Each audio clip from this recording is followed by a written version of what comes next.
gripe espanhola no Brasil. Revisaram assim, teses, dissertações, né, vasculharam tudo, porque a documentação não é tão abundante, né? Muita coisa foi abafada. E eu tô louca para ler esse livro, deve ser bem interessante. Coloca o nome no chat, por favor, que eu vou botar. procurar. Eu adoro influenza. Eu também acho que é um dos vírus mais interessantes que tem.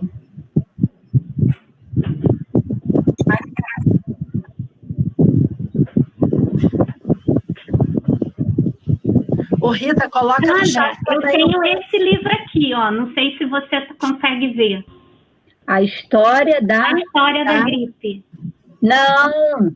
Pois bonito. Eu tenho esse livro e ele tem uma carta que conta... Quando eu entrava mais na medicina nessa parte, eu começava a minha aula assim, projetando a carta de uma senhora na época, quando o livro foi lançado, ela já estava com quase 90 anos, que ela era uma criança, e ela contando o que ela via da gripe espanhola. Nossa, né? Que bacana. Assim, e a carta era chocante. Para mim, a carta era chocante, né? Porque ela dizia que a pessoa que ela via da janela da casa dela passar num dia, no outro dia era o caixão carregando o corpo daquela pessoa. E eu nunca imaginei que a gente fosse viver uma situação semelhante. Não é? Né? Porque eu achava que nós éramos assim, muito privilegiados, né? Porque eu falei, a nossa geração não viveu uma guerra. A gente não conhece o que é uma guerra, né? E nunca imaginei isso. E nunca senti essa carta tão atual, sabe? Quando tinham aquelas cenas de Manaus, daqueles enterros coletivos. Aquilo foi muito chocante. E às vezes, assim, quando eu vejo as pessoas se aglomerando, esquecendo tudo, eu sei que é difícil, né, você manter um isolamento, mas assim, aglomerando tanto, eu falo assim, parece que elas não assistiram, né? Parece que não foi alguns dias atrás. É uma memória muito curta, né, gente? Foi ontem isso.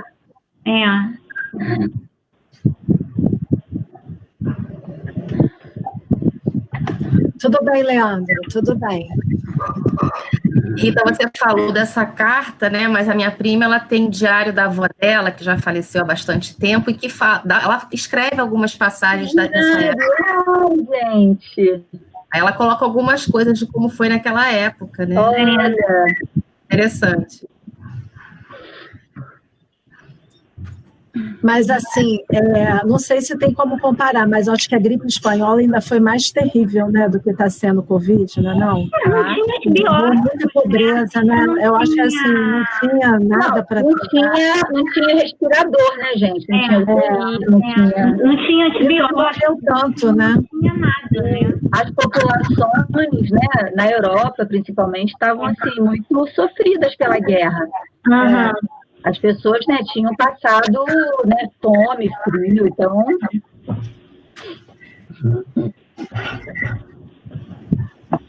50 milhões de pessoas, né? E isso numa época que esse registro era frágil, talvez. Ainda tem isso, né? Maior, né, de morte. É verdade. Então, Sandra, outro dia eu estava lendo, falando de registro, né? Foi até no livro que outro dia eu fiz propaganda também para Renata, né? Renato da cólera, História da Cólera, que antigamente era igreja. Cólera.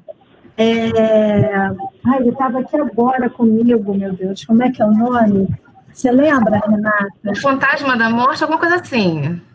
Ai, meu Deus, eu estava com eu não sei se esse nome que eu estou falando é o nome que eu achava que era. Ótimas leituras para época de pandemia. Não, e ele fala que na época os registros eram feitos pela igreja. Então, as primeiras notificações, e a história da cólera foi um médico e um padre em Londres que conseguiram... É o mapa fantasma. O mapa fantasma, esses mesmos maravilhoso. Gente, eu já li e reli esse livro 3 vezes. Sim. Eu acho esse livro, assim, obrigatório para a gente da área da saúde. Ele é maravilhoso. Ele é bem escrito, né? É como se você estivesse lendo um pouquinho de ficção também, né? Ele é técnico sem ser chato, né? Dá para você ler como se fosse um romance mesmo. Exatamente. Muito bom. Peraí, deixa eu botar aqui o negócio da frequência. Mas vocês falaram em cólera, eu também super recomendo esse daqui, é um livro fininho, de um autor francês, conta a vida do descobridor da Yersinia, é o Alexander Yersinia, a vida dele, que vida interessante, que cientista maravilhoso. Eu recomendo muito Peste e Cólera. Bota aí, Sandra, bota no chat.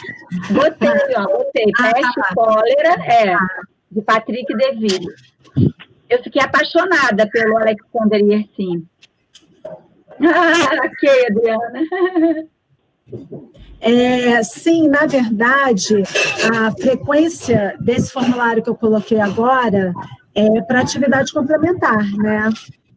Com relação à agenda acadêmica, eu tinha colocado a inscrição até o dia 19, porque realmente eu me embolei no momento da inscrição do projeto, porque o site é muito ruim de fazer esse processo. Gente, assim, eu tentei 10 vezes, já estava quase desistindo, falei, não vou desistir, sabe como assim? Mas é muito ruim. Aí, como eu vi que todas as outras atividades estavam no período de inscrição até o início da agenda, eu coloquei da mesma maneira, mas eu poderia ter deixado a inscrição ao longo da agenda, né? Foi erro meu. Mas, de qualquer maneira, inscrevam-se nesse formulário aqui agora, que é da atividade complementar para vocês, tá? Para registro da atividade. E, professores, inscrevam-se também, porque no final da nossa atividade vai ter surpresa.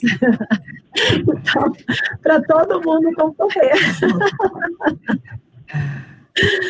Eu acho que eu vou começar, né? São 4 a gente se inscreve nesse formulário também? Sim, coloquem seus dados. Eu quero concorrer a essa blusa lindinha. Vai ter sorteio. Então eu vou começar, né? Porque já são 4h13. Antes eu queria pedir autorização a vocês para a gravação da nossa atividade. Vocês me autorizam a gravação? Sim. Muito bom.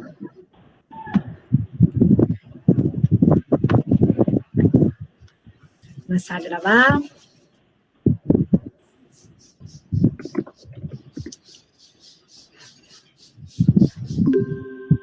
Ótimo. Já está gravando. Boa tarde a todos. Muito bom estar de volta aqui com a Integramed. Ontem nós tivemos a primeira rodada com o seu Gerson, né? Hoje vamos continuar o nosso caso. Acredito que a gente termine a história do seu Gerson com vocês.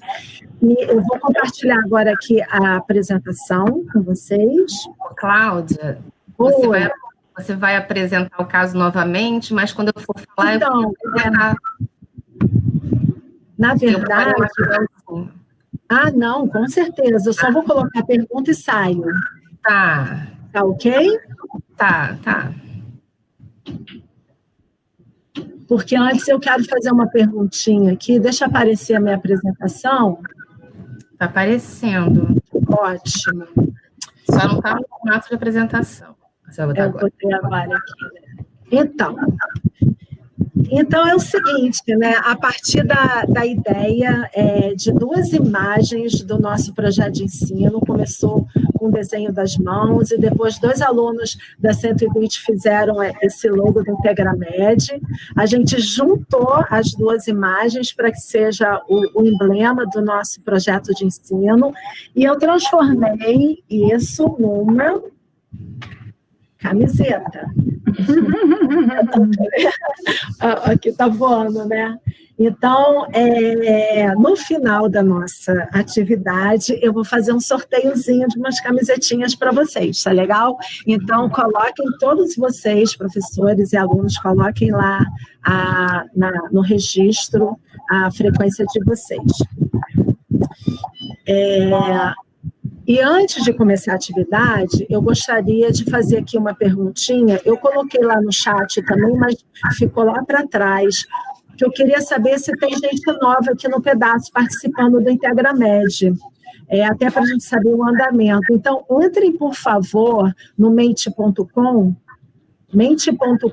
e digitem esse código, 65 65-13042.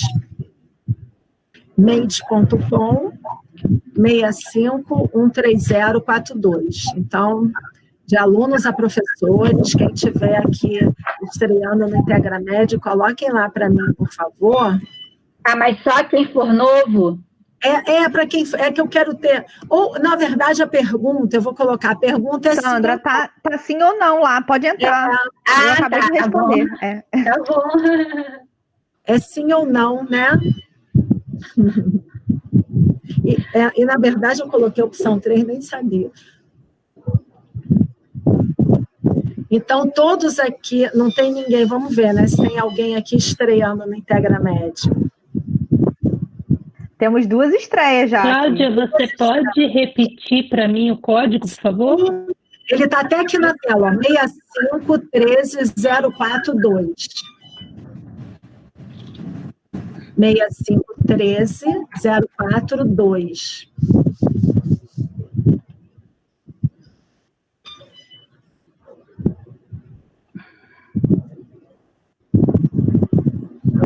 Bom. Que bonitinho, Cláudia. Cara da minha gatinha. Daqui a pouco ela vai passar por aqui, eu vou botar igualzinho a minha gatinha. Ai. Bom, temos gente nova no pedaço, né? É isso que eu queria saber para ler o caso clínico, né? Para os que estão entrando agora. Então, eu vou parar aqui a apresentação. Ah, não, na verdade eu fiz errado. Toda vez eu faço o mesmo erro. Deixa eu voltar aqui de novo.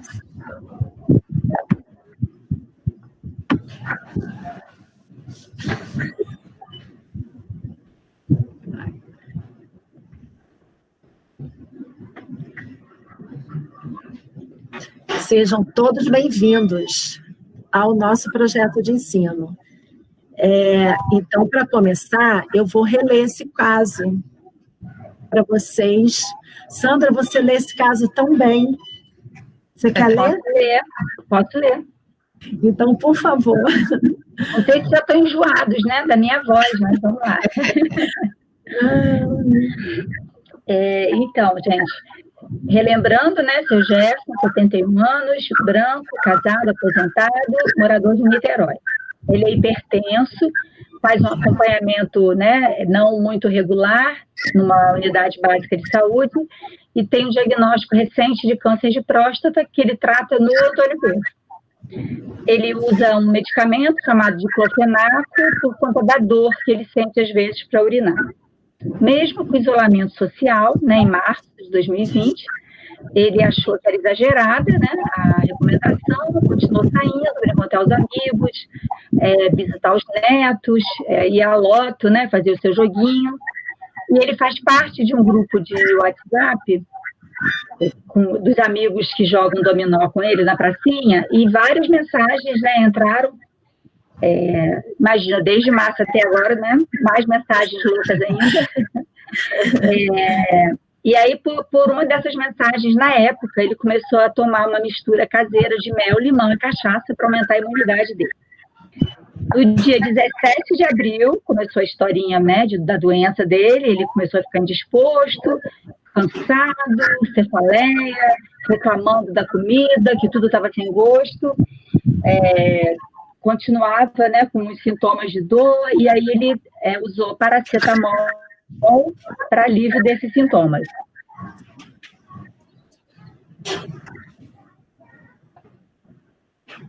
Bom,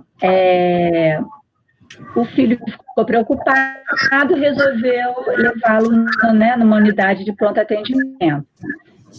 Além daqueles sintomas, ele tinha tosse seca. O médico achou que esse sintoma não estava relacionado à medicação que ele tomava e pensou em infecção e prescreveu azitromicina, né, que a gente já discutiu, que está super na moda. 2 dias depois, ele piorou o quadro da dificuldade para urinar e estava mais prostrado. No dia 20 de abril, ele necessitou ser internado.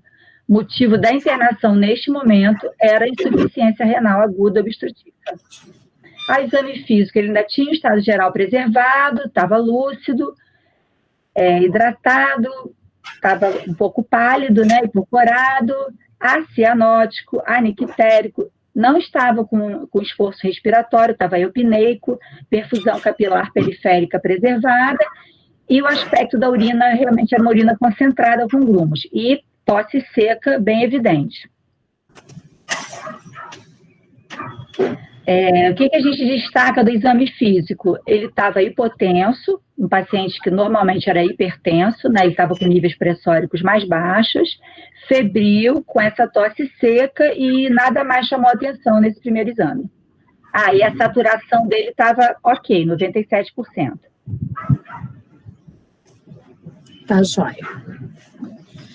Então, aí essas primeiras questões, tanto de âmbitos, assim, no âmbito social, como também relacionadas ao caso, nós já discutimos todas elas, né? As gravações dessas questões estão todas na nossa sala de aula, então os alunos que estão ingressando, todas as nossas lives estão lá na nossa sala de aula. Então, se vocês me informarem, eu coloco vocês como alunos lá para vocês acessarem todo o material que já foi discutido dessa primeira parte do caso.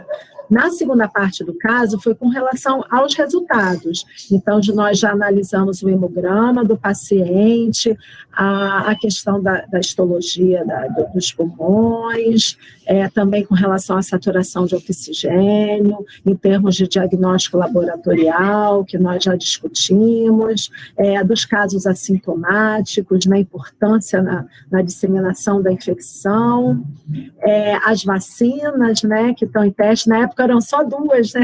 Agora já são 4 vacinas em teste no Brasil, que a professora Rita explicou para a gente, e agora é a questão da professora Renata. Renata, então, eu vou ler a questão e aí a gente abre a discussão e eu saio aqui da apresentação, né? Então, a minha mas a pergunta... Então, coloca a sua... Eu vou parar minha apresentação, né? Aí você coloca a sua, eu acho melhor, porque já para ficar com o seu material. Ok. Então, deixa eu ver aqui. Tá ótimo.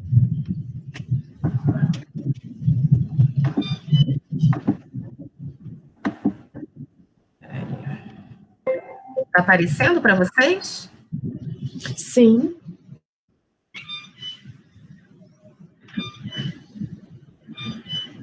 Então, a gente vai continuar, então, a partir da questão 8, né? Então, agora a gente vai falar um pouquinho de bactéria, né? Só vírus, né? Estava com ciúmes, né? A gente não estava mencionando as bactérias. Né? Bom, então, no caso da 8ª pergunta, as bactérias são importantes agentes de infecções no trato respiratório inferior, como a pneumonia. Então, tem 3 questões, né? Quais são os principais agentes de pneumonia bacteriana? Existe vacina para a prevenção de pneumonia bacteriana? Caso sim, quais são estas vacinas e a indicação delas? E, apesar da Covid-19 ser uma infecção viral, há indicação da administração de vacinas bacterianas neste momento de pandemia? Explique. Então, a gente vai para a primeira pergunta, né? Quais são os principais agentes de pneumonia, né? Então, o pessoal do 3º período acabou de ver isso. O do 4º, espero que lembrem, né? Então, eu gostaria de ouvir vocês, alunos, com relação a essa primeira questão.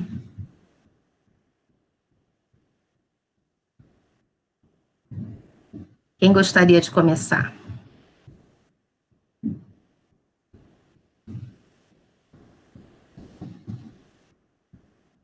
Ninguém?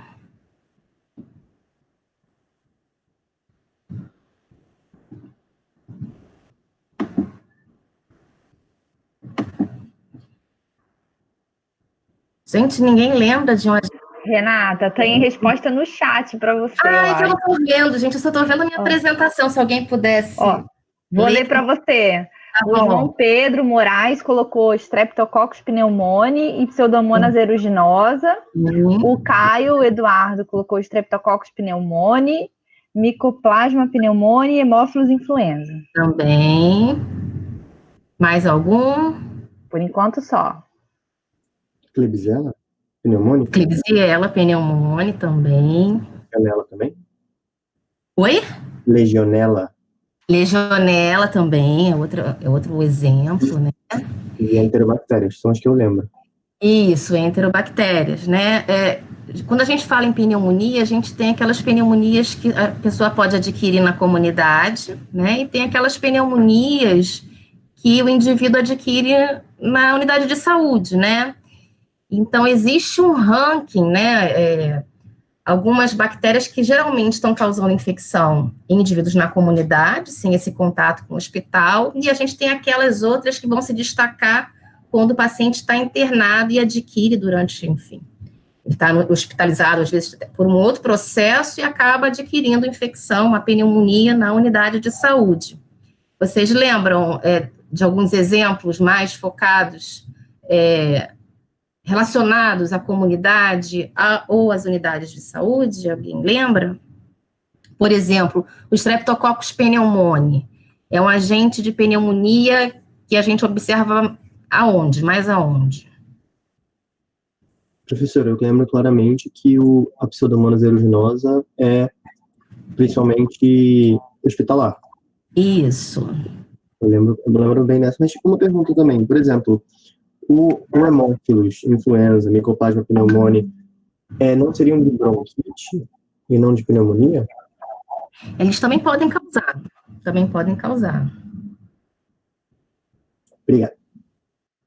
Bom, vamos então aqui para esse slide, né?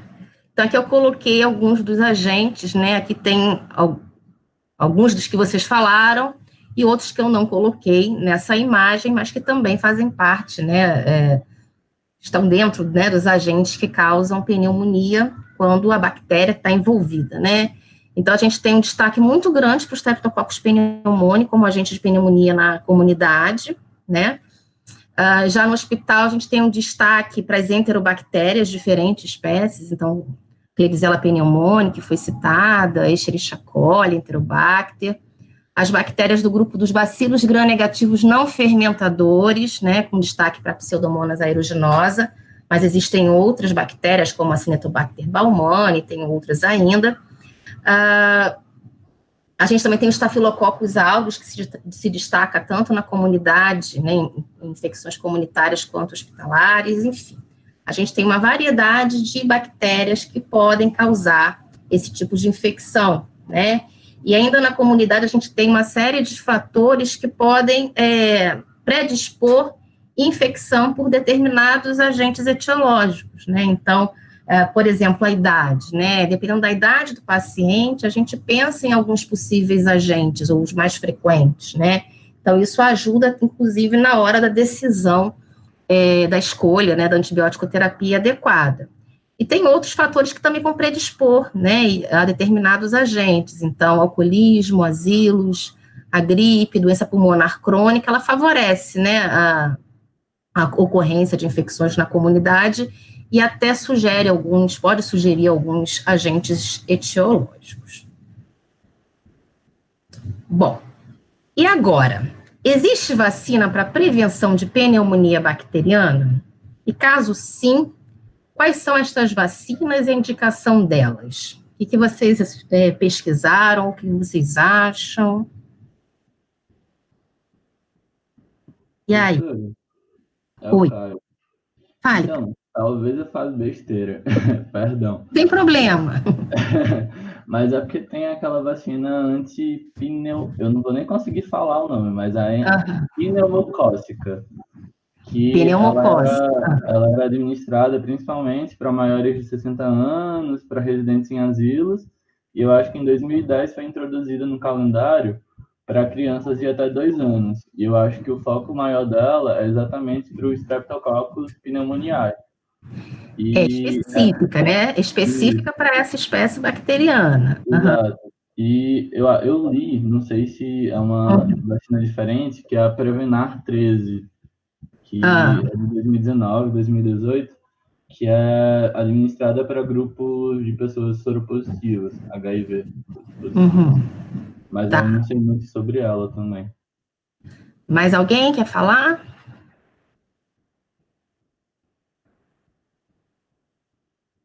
Não?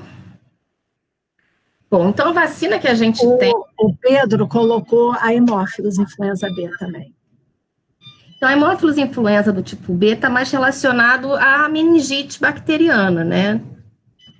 Então, geralmente, o hemófilos não gripáveis ou de outros sorotipos estão mais relacionados a casos de pneumonia, né? Então, o hemófilos influenza é de acordo com a cápsula, né? E também é a cápsula que vai fazer parte da composição da vacina, que vai levar à proteção contra o agente etiológico, né? Então, a vacina só vai proteger o hemófilos influenza do tipo B, que tem a cápsula para esse determinado tipo, que caracteriza esse determinado tipo. E aí? Mais alguém? Bom.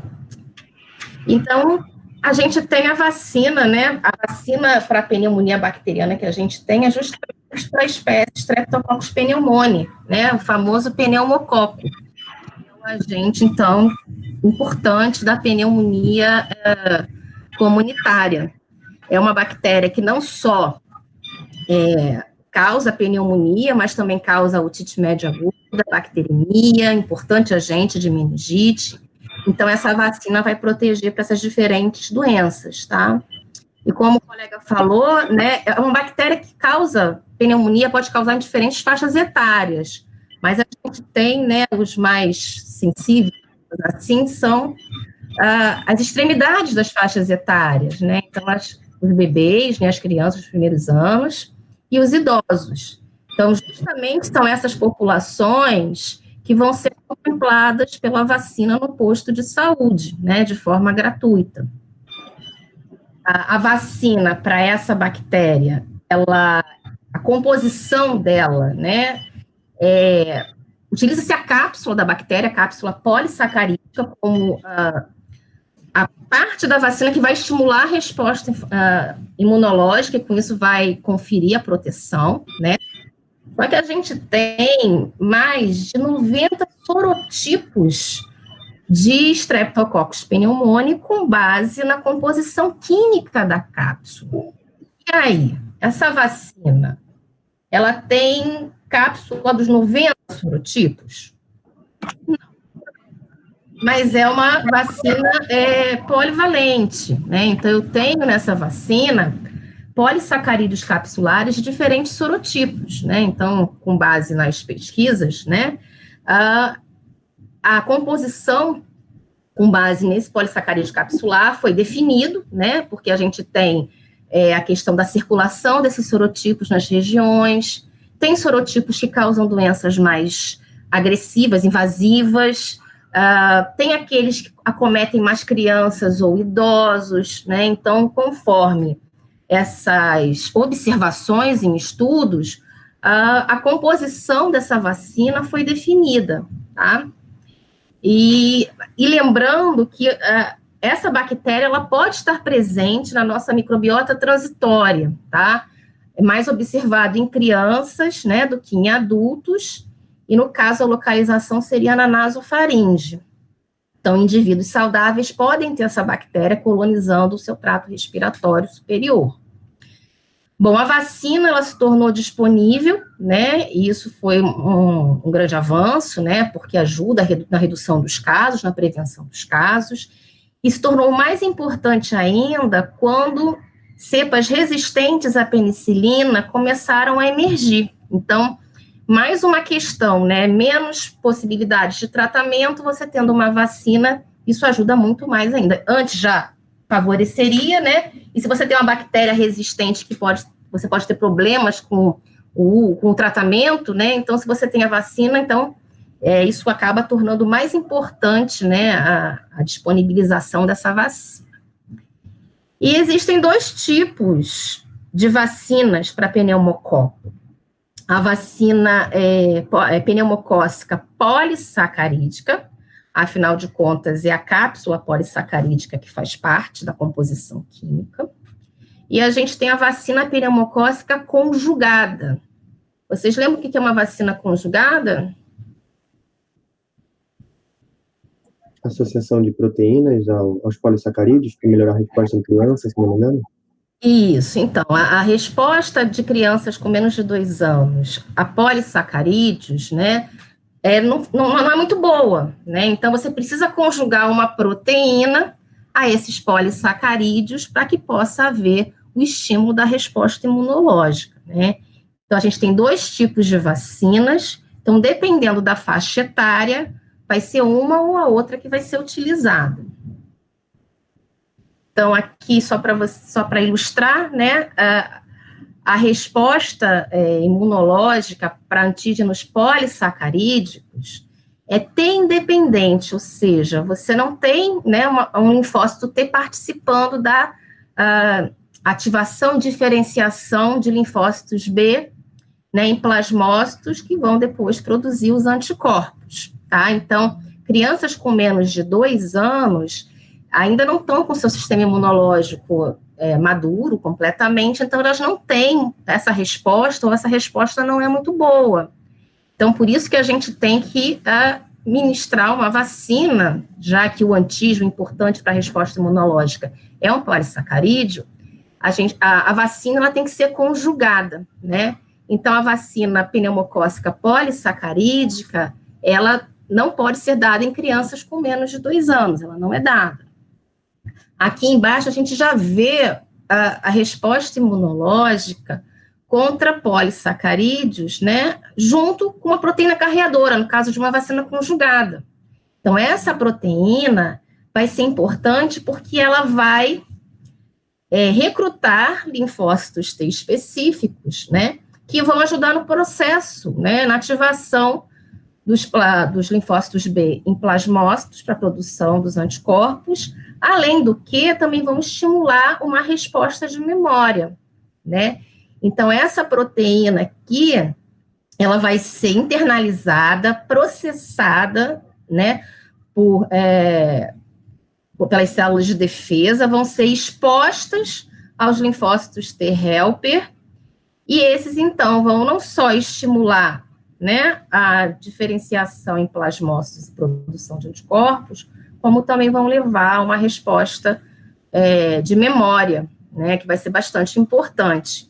Então, as vacinas conjugadas, então, a resposta imunológica ela é T-dependente, elas estimulam, né, uma alta imunogenicidade, tem essa vantagem da indução da memória imunológica, também apresenta uma resposta anamnéstica, que seria quando uma dose de reforço ela é dada, né, existe uma produção muito rápida e de altos níveis de imunoglobulinas, de anticorpos, então isso é bastante interessante, né?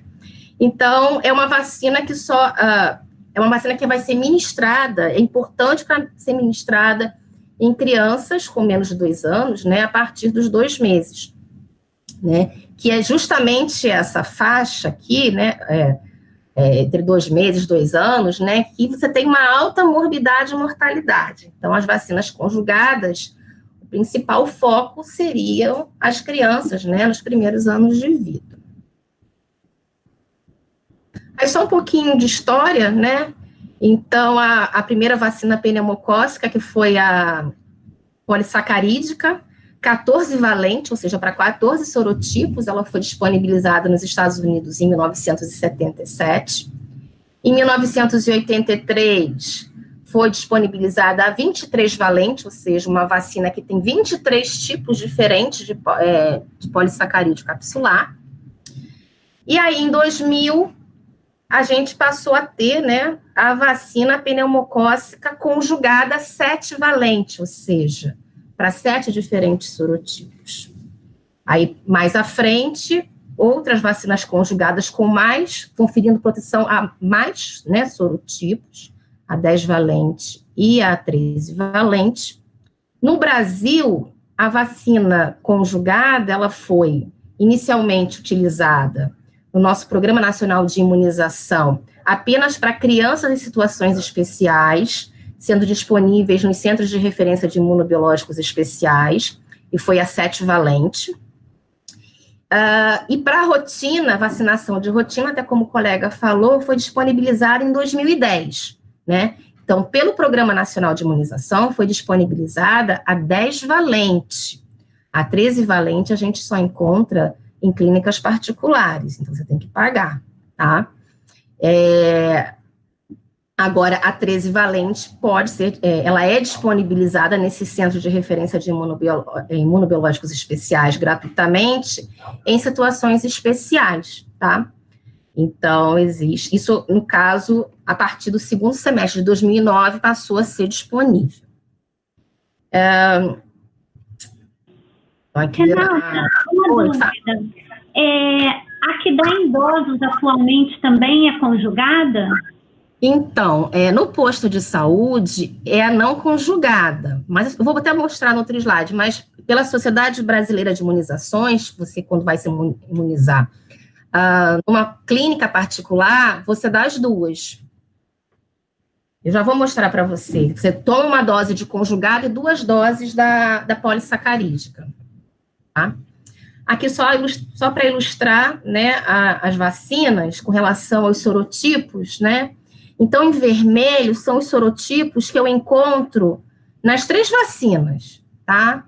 Então, na 23, né, valente, que é a polissacarídica, que vai ser dada, né, em idosos, e as 2 conjugadas, né? Então, você tem, o que está em vermelho seriam os sorotipos comuns.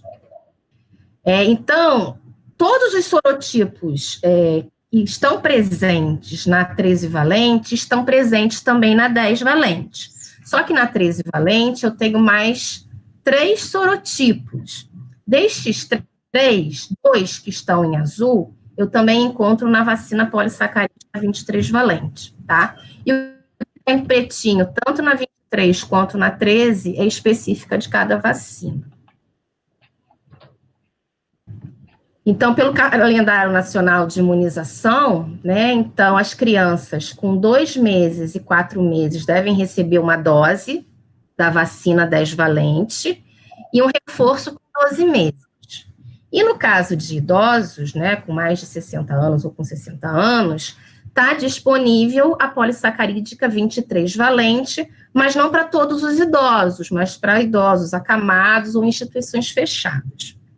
Hoje eu recebi, por acaso, né, minha mãe mandou um zap para mim, uma nota falando que parece que tem um projeto de lei que foi sancionado para disponibilizar a vacina para pneumonia para os idosos. Saiu assim, fui atrás até da ementa do projeto, falando assim, que estaria disponível vacina para idosos de pneumonia no município do Rio de Janeiro, tá? Só que não especificou exatamente que vacina, né, enfim, tá assim bem vago, né, saiu, acho que, não sei se foi ontem ou se foi hoje que saiu essa notícia desse projeto de lei que já está tramitando desde 2018. Então, pode ser que daqui para frente a gente tenha a vacina pneumocócica, que não seja restrita, né, a instituições fechadas ou a idosos acamados, né, mas a gente tem que esperar. Adolescentes e adultos, pelo Programa Nacional de Imunização, só determinadas populações ou situações específicas são contempladas, né? Então, a população indígena e alguns grupos-alvo específicos com relação a alguns tipos de doenças, tá? Que acabam ficando mais suscetíveis à infecção por esse micro-organismo. Como eu falei, então, a VP, a vacina conjugada 13 valente, eu só vou ter na clínica particular, né, gratuitamente, só em situações específicas pelo CRI. Na vacina particular, segundo, né, as recomendações da Sociedade Brasileira de Imunização, são 3 doses em vez de 2, com 2, 4 e 6 meses. Se eu não me engano, antes de 2016, também no posto aplicava-se 3 doses, mas depois mudou para 2, mas a Sociedade Brasileira de Imunização continuou recomendando, no caso, então, nas clínicas particulares, com o uso dessa vacina, 3 doses. E o reforço também com 12 meses ou até 15 meses. Tá? Então, isso aqui é a recomendação da Sociedade Brasileira de Imunização. Com relação a idosos, como a Rita perguntou, então, quem não tem direito, né, a tomar a vacina no posto de saúde, né, o idoso que não se encontra nessas situações, ele, na clínica particular, o que a sociedade recomenda é uma dose da conjugada 13 valente, depois de 6 a 12 meses, uma dose da polissacarídica 23 valente, e uma segunda dose dessa mesma vacina 5 anos depois. Então, essa seria a recomendação da Sociedade Brasileira de Imunização, usando os 2 tipos de vacina. Tudo bem? Alguém quer perguntar alguma coisa? Professora, eu não entendo a utilidade de uma vacina da VPP em termos imunológicos, porque se é um antígeno timo independente, ele não gera troca de classe significativa e nem gera memória efetiva. Então, por que existe uma vacina assim? Não sei se tem a ver com custo, eu não sei te falar, né? Eu até acredito que essa vacina aqui, recomendada, sendo a primeira, talvez seja até buscando, né, você ter uma memória para... Posso comentar, Renata? Pode, por favor. Então, o que você trouxe, né, acho que ficou bem claro as diferenças, né, de cada uma dessas vacinas. Claro que, assim, a 13 valente é mais eficaz, né, mais protetora do que a 10 valente. Mas a diferença, em termos, assim, de saúde pública, não é, assim, um absurdo. O Brasil não está tão atrás dos outros países, né, que disponibilizam. Já é uma proteção bastante boa você ter a 10 valente disponível na rede pública. Os casos, né, de pneumonia grave, de meningite pneumocócica, vêm caindo muito no Brasil. Existe um projeto de ampliar para 13 valente na rede pública, tomara que chegue logo, aí realmente a gente já está com uma proteção super bacana. As vacinas polissacarídicas, elas não têm longevidade, mas elas são protetoras, ainda que por um curto espaço de tempo. Então, o idoso, inclusive, você recomenda que o idoso só vai fazer 2 vezes no máximo ao longo da idade dele, né? Ela é protetora por curto espaço de tempo, mas é protetora. Então, entre você não receber proteção nenhuma e você receber a proteção de 23 sorotipos, ainda que essa proteção dure 1, 2 anos, é bom. Né? Ainda mais o idoso que tem uma doença crônica, o idoso que foi tabagista a vida toda, que tem um enfisema, é ótimo se ele fizer. E é melhor ainda se ele fizer uma conjugada, como esse último esquema aí que a Renata mostrou, uma conjugada que vai estimular uma resposta imunológica dele, né, a memória, né, a resposta anamnésica, e ainda assim fizer uma vacina que tem uma variedade maior de serotipos. Então, ele está conjugando longevidade para alguns serotipos e uma eficácia, ainda que de curto tempo, para os outros serotipos. Mas sim, ótimo. Realmente, ela não é a vacina polissacarídica, é uma vacina de calendário para a sua vida toda, né? Para as crianças, não se aplica. A meningite aconteceu a mesma coisa. Sim. E a questão dessa 13 valente, né? Se vai fazer diferença ou não, os estudos vão mostrar, depende da circulação até mesmo desses 3 sorotipos na região, né? Então, depende disso. Exato, né? Exato. E aí, eu falei de uma observação. Pois é. Então, mas só 3 sorotipos, mas encarece muito, né, Renata? Cada sorotipo que você elabora numa vacina, o preço, né, vai ficando exorbitante. Então, a gente tem que contrabalançar isso tudo. Aí você viu no outro slide, assim, crianças em situações especiais até tem disponível, porque é uma criança mais suscetível, porque tem uma doença, enfim, a pneumonia pneumocócica pode, enfim, ter um desfecho, né, enfim, ruim. Então, como a Sandra falou, é o custo-benefício. Então, uma vacina que é disponível para toda a população, quer dizer, mesmo que determinadas faixas etárias, isso é levado em consideração, né?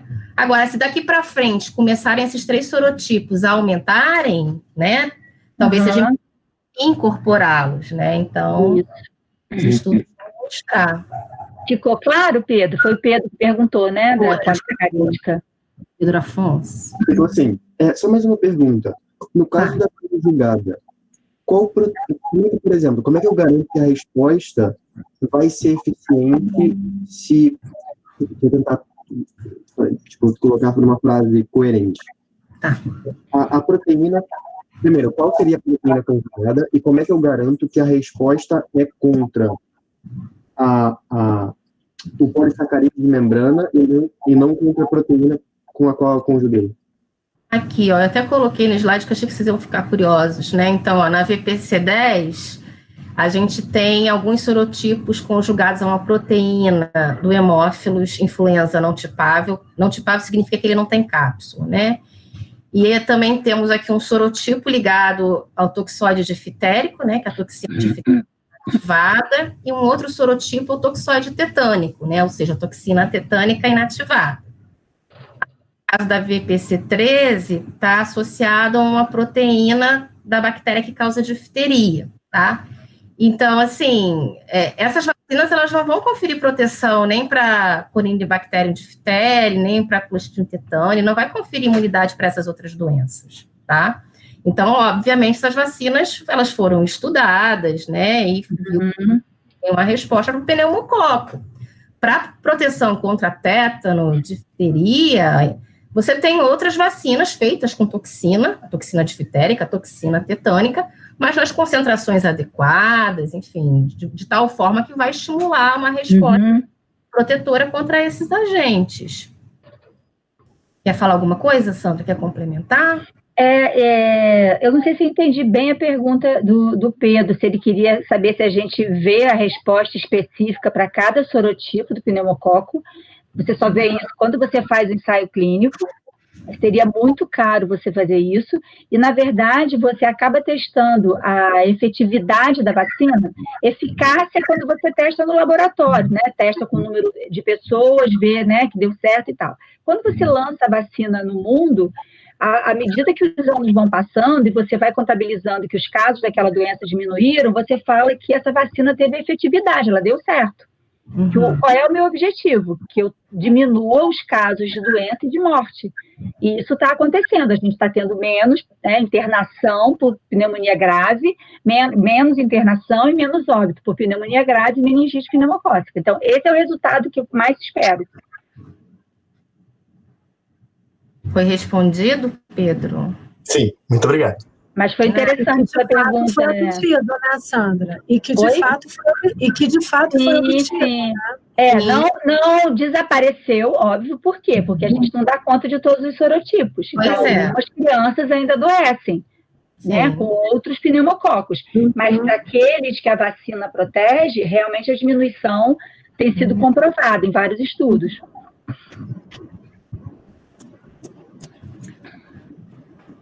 A gente pode seguir ou alguém quer tirar mais alguma dúvida ou fazer alguma colocação? A outra questão era, apesar da Covid-19 ser uma infecção viral, a indicação de administração de vacinas bacterianas neste momento de pandemia? Explique.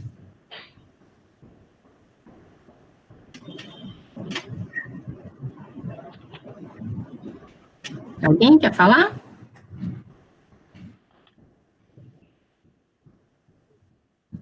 Não fiquem tímidos, não tem problema nenhum.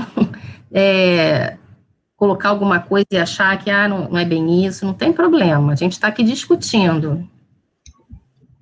Professora, seria por uma questão de evitar a pneumonia bacteriana junto ao COVID, que seria uma complicação assim, que aumenta o risco? Só isso, também, né? Você evitar uma infecção que pode para o quadro, tá? Mais alguma consideração? Aqui eu pensei só isso mesmo. O Danilo colocou no chat. Fala, então, para mim. Acho que sim, acredito que sim, pois a síndrome respiratória aguda grave pode ser causada nos dois casos e atrapalha o diagnóstico da Covid-19. Atrapalha. E você também imagina, será que uma pneumocócica talvez não precise também de um respirador? E aí? Um caso só de pneumonia pneumocócica também traz um impacto, né, para o sistema de saúde, né? Então, também ter uma proteção contra outros agentes que poderiam também contribuir para o impacto, né, do sistema de saúde também é importante. Mais alguma coisa que vocês possam pensar? Alguém tem mais alguma ideia?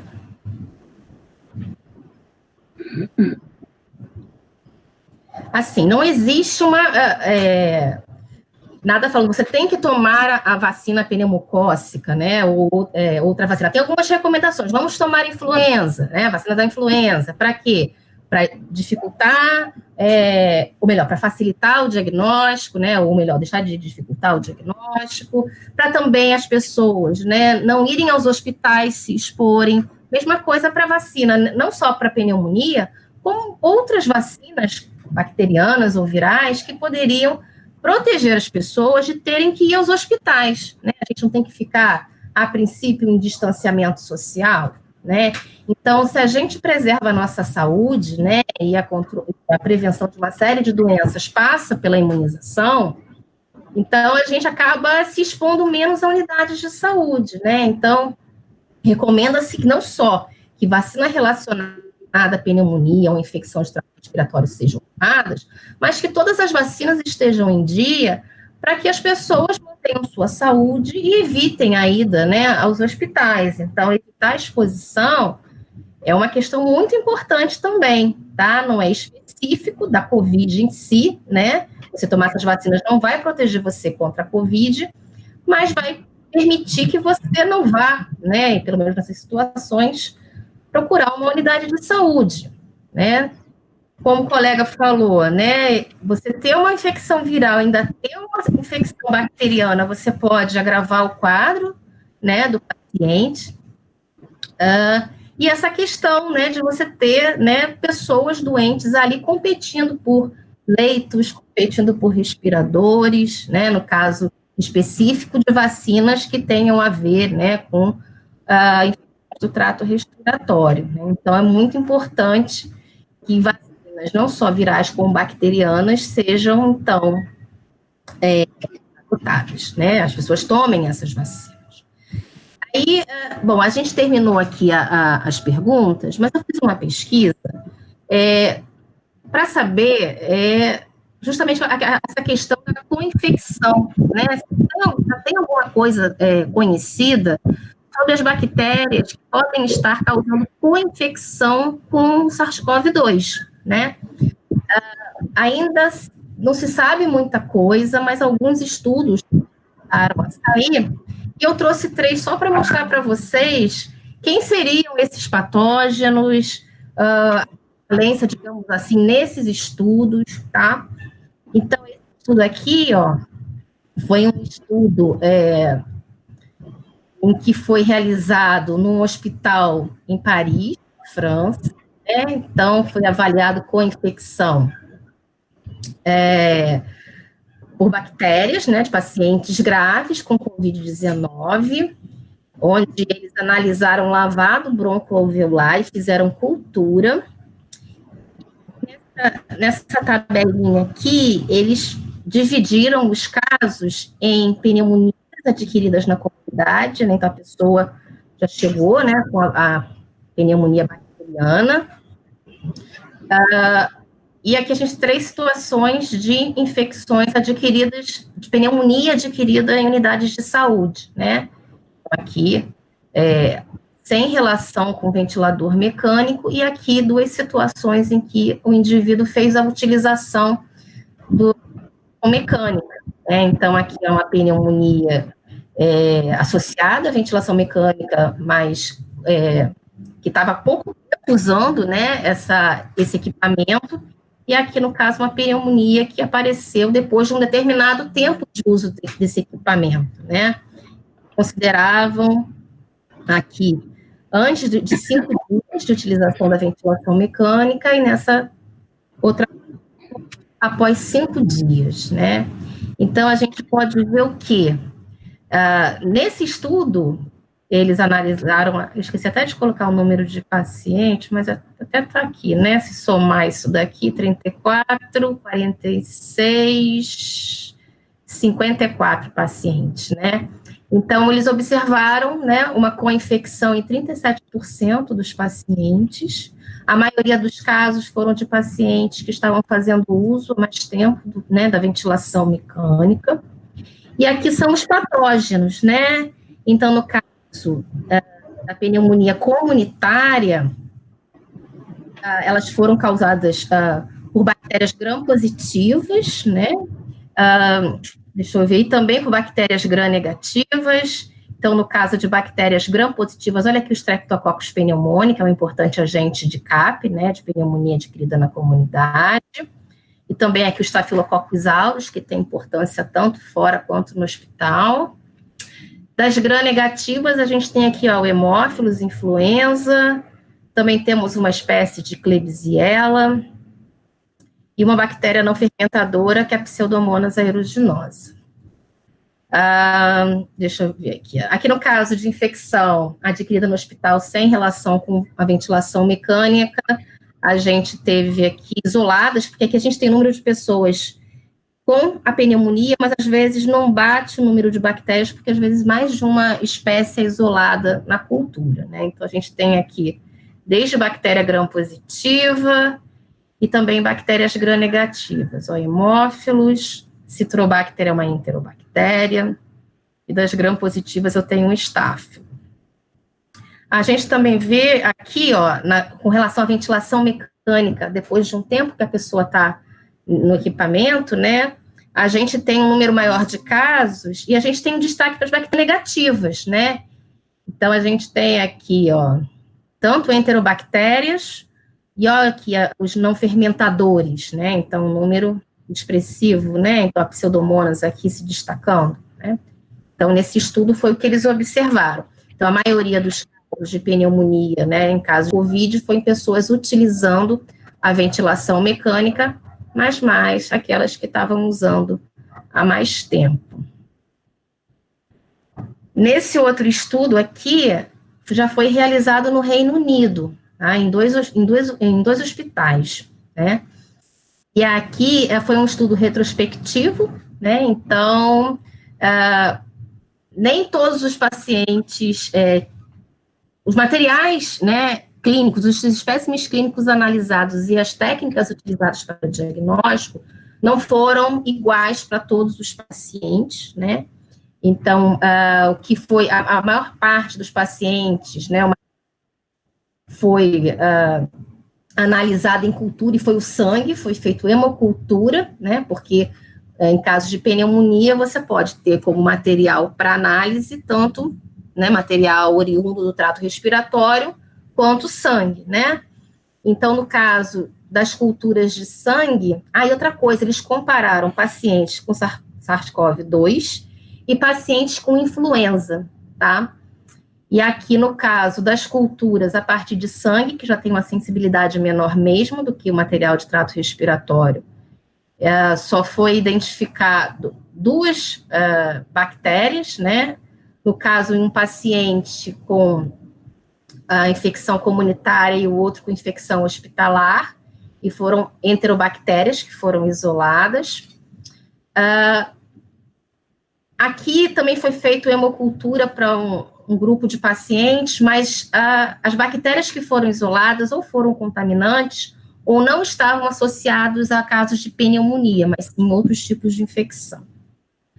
Aqui no caso de cultura de material de trato respiratório, a gente pode ver aqui, né, então eles sempre estão diferenciando os casos comunitários dos casos adquiridos no hospital. Então, a gente vê aqui, em relação aos casos adquiridos na comunidade, a gente tem aqui Staphylococcus aureus, que é gram-positivo, e a gente tem aqui também alguns gram-negativos, como Pseudomonas, Enterobacter, Klebsiella e Serrácea. Mas quando a gente olha para as bactérias que causam infecção no hospital, a gente já vê um outro perfil, né? Então, a maioria das bactérias são bactérias gram-negativas, Pseudomonas, Enterobacter, Klebsiella, Serrácea, tá? Aqui temos 2 gêneros de fungos que também foram isolados, né? Então, espécies de Cândida e de Aspergillus.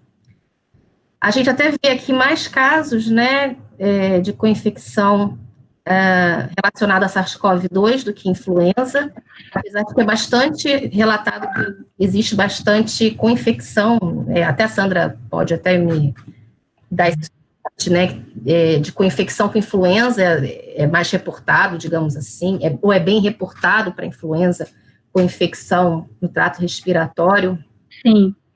De influenza com infecções bacterianas, enfim. Sim, também, Renata.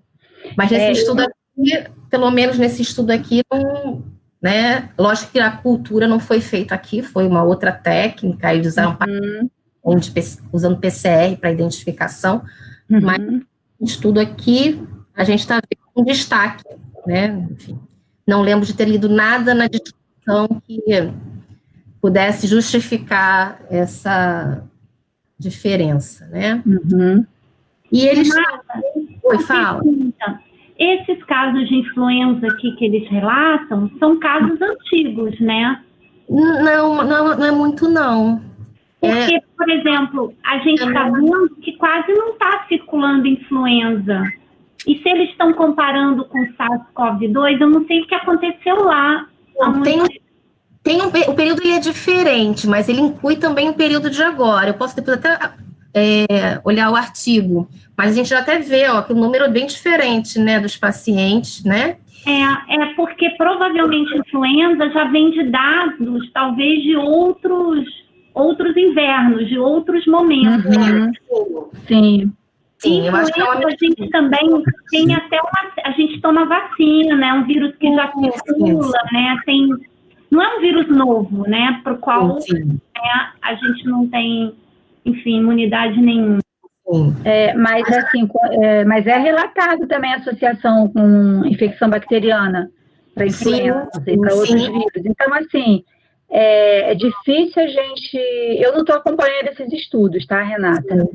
Mas eu não sei se já existe, assim, um resultado que consiga mostrar, é mais frequente, é mais grave essa associação. Sim, ainda não acho que não. Acho que ainda não tem isso, né? Muito pouco. Esse aqui foi um estudo em 2 unidades de saúde também no Reino Unido. Eu lembro até da Andréia falar numa outro encontro da questão da pseudomonas, não foi, Andréia? A Andréia está por aí ainda? Que estava bastante... Oi, gente, estou aqui. Deixa eu comentar. Pode comentar? Claro, por favor. Desculpa, estou confundindo. Você falou de fungo. Isso, Andréia, eu falei do Aspergillus. Gente, depois eu procurei mais artigos, tem muita coisa. Eu botei lá na sala, no Classroom, saiu realmente muita informação, inclusive falando sobre a gravidade. Teve algum aluno que perguntou se era infecção grave, claro, é grave, a Sandra até comentou.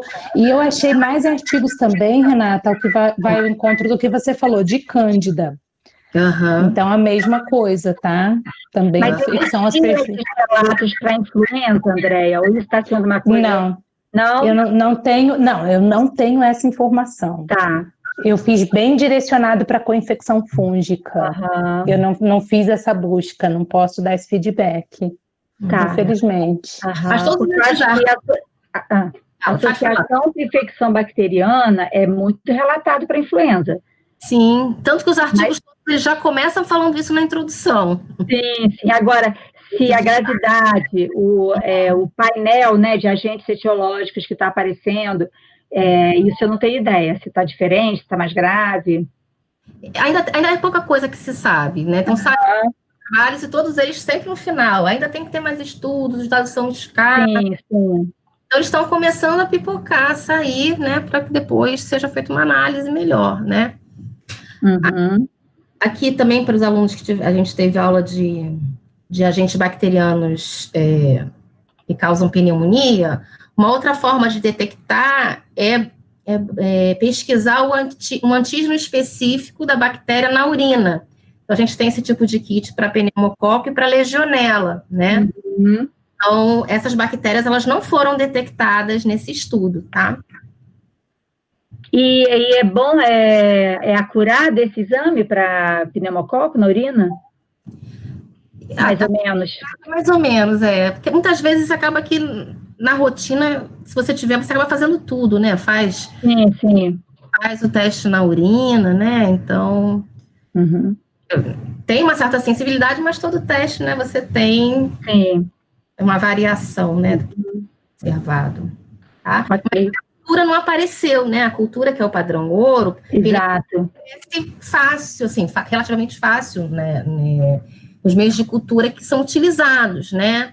Legionela já é mais chatinha, né? Mas no caso de pneumococo, é bem tranquilo crescer no meio de cultura no HC. Tá? E o último para mostrar aqui foi uma meta-análise, né? Uma revisão sistemática, uma meta-análise, onde esse grupo estudou vários artigos, né? Então, eles partiram de quase 800 artigos e acabaram selecionando 30 deles, de acordo com os critérios de exclusão e de inclusão que eles utilizaram. Estudo que esses pacientes, né, foram nessas unidades de saúde entre 1º de janeiro e 17 de abril de 2020. Então, esses 30 estudos totalizavam mais de quase 4.000 pacientes, né? E nas tabelas eles mostravam que nos diferentes estudos existia uma variação, desde estudos em que não foram detectadas com infecção, a estudos com até 45%, mas também o número de pacientes incluídos nesses estudos é variável, até esse aqui me chamou a atenção de 45, né?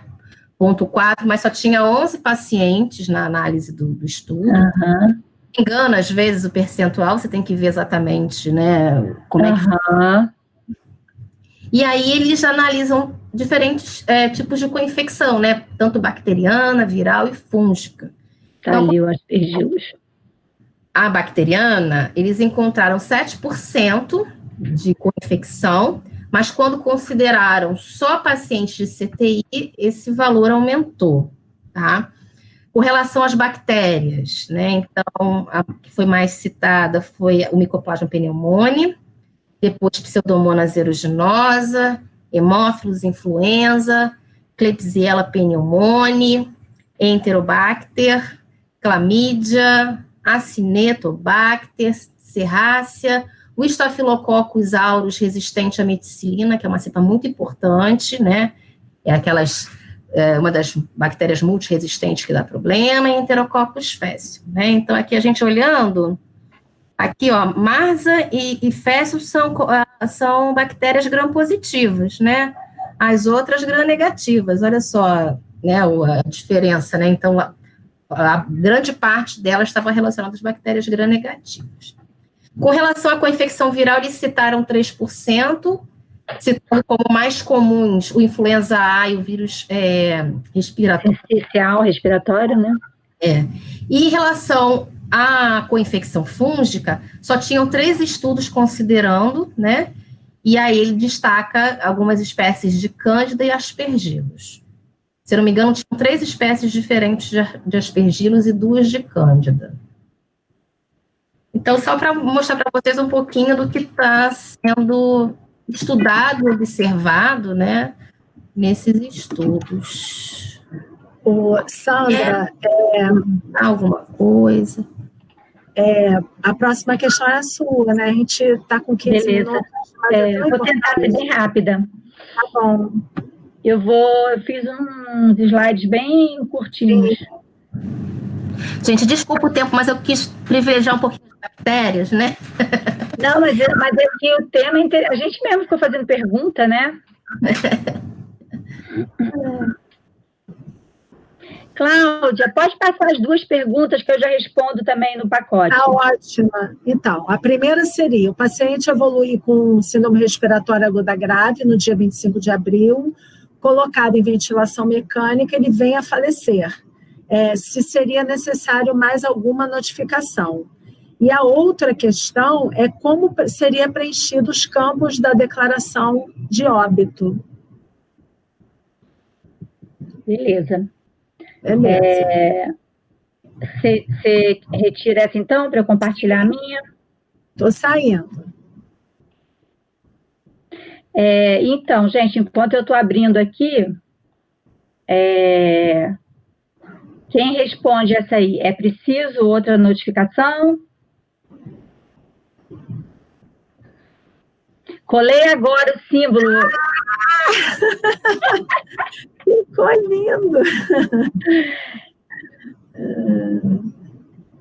E aí, gente, precisa notificar? Olha, tem... E aí, alguém respondeu no chat? Não. O que vocês acham? Meu Deus, que silêncio!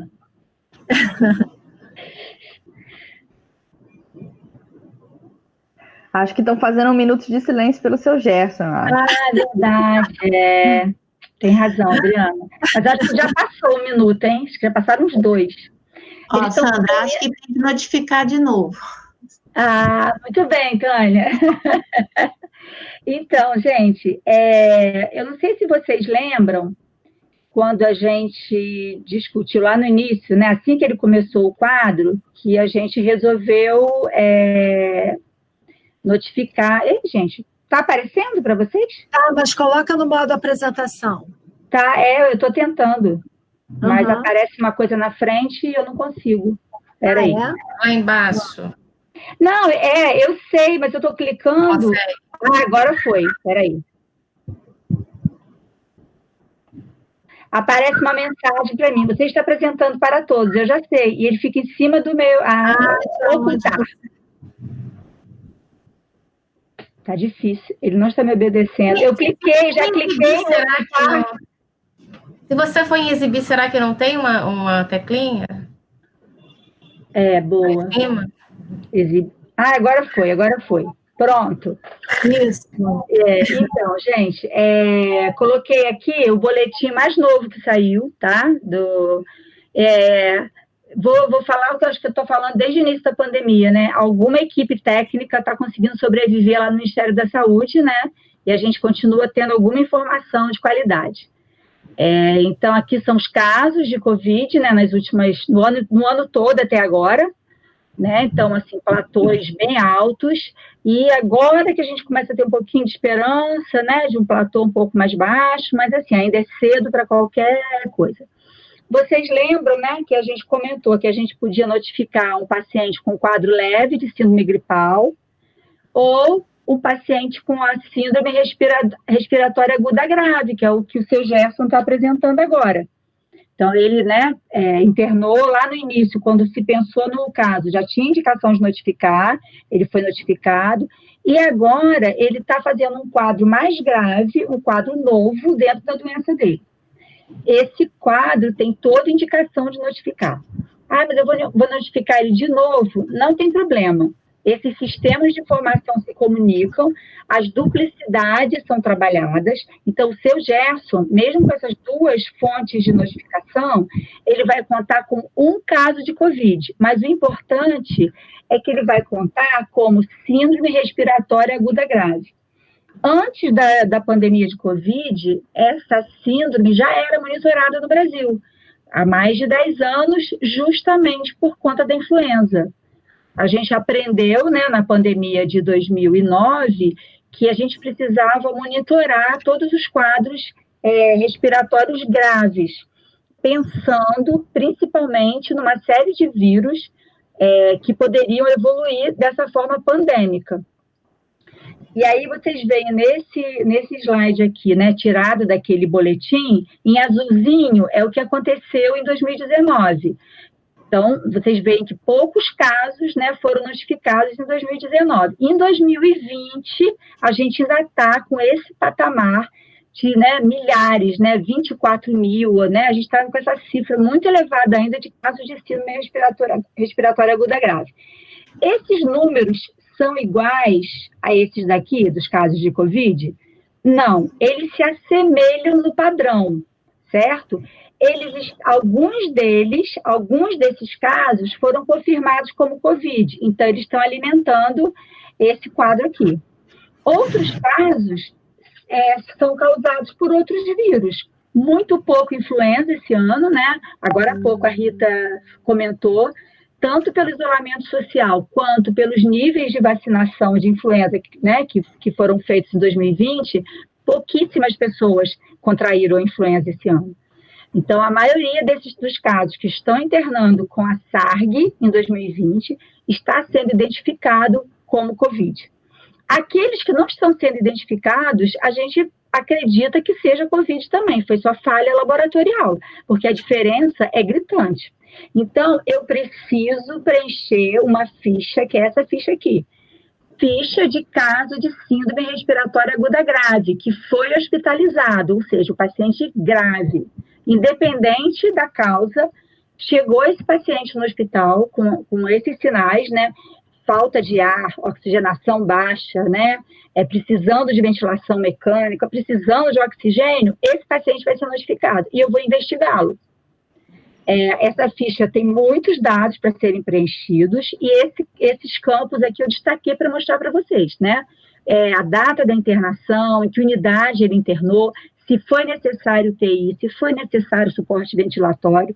Essa ficha acabou de ser modificada em julho.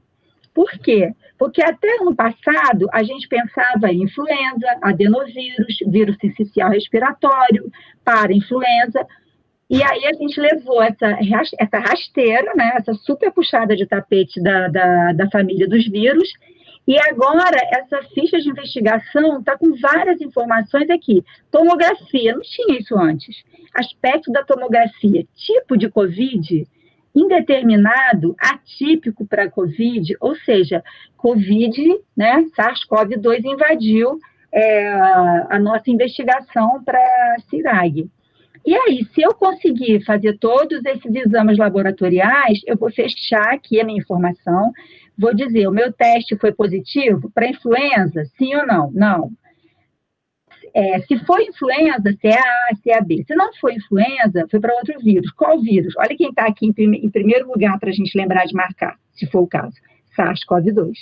E os outros, né, que são investigados, que já eram investigados todo ano. Tem um painel de vírus, depois a Rita e a Cláudia podem complementar, que são investigados, gente, há 10 anos, todos os anos, os hospitais, quando internam um paciente grave, assim, eles têm que notificar e tem que ser feita essa investigação.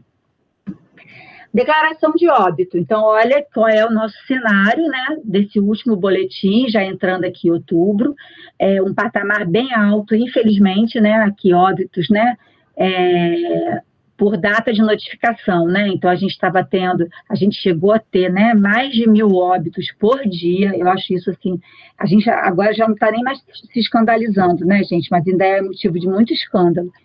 E a gente agora está comemorando que essa média, né, a famosa média móvel, né, começou a dar sinais de uma queda, mas ainda é um patamar agora que a gente conseguiu baixar do número de 800 óbitos por dia, ou seja, ainda está morrendo muita gente por Covid-19. Como é que essa informação chegou aqui para alimentar esse quadro? Pessoal que já fez EP, que está no 4º período, e o pessoal que está passando agora no 3º, acho que já foram apresentados, né? Existe um documento chamado Declaração de Óbito. Ele vem em 3 folhinhas, essas folhas são, né, grudadinhas, elas são carbonadas, então o que eu escrevo numa folha fica na outra, que cada cópia tem um destino, e a gente vai olhar agora, né, ela tem várias informações, então a gente vai olhar agora esse pedaço que eu circulei, que é a parte, assim, que requer mais conhecimento do médico para ele preencher. Ele tem que ter conhecimento de fisiopatologia, de clínica médica, para ele preencher corretamente essa sequência das morbidades que levaram ao óbito. A professora Graça Helena está aí, a Ana Ciquara, podem também depois, né, fazer os comentários. Eu não vou avançar muito, vou colocar só como a gente preencheria o caso do seu Gerson, mas a gente vai trabalhar nisso ao longo do curso, né? No 8º período a gente resgata esse preenchimento. Esse preenchimento, essa parte aqui... Sandra, você me permite? Oi, pode falar, Luiz. Oi, Sandra. Boa tarde, pessoal. Não, é somente para falar um pouco sobre o seu comentário anterior, sobre a queda nos números de óbitos e tudo mais que a gente está tendo, que você estava mostrando ali o platô. Na verdade, a gente também parou de testar, né, nas últimas semanas. Então, esse número vai cair de qualquer forma. Óbito, então, mas isso não afeta o óbito, não. Eu vou te falar por quê, tá? Uhum. Eu tô terminando, aí a gente vai para a discussão.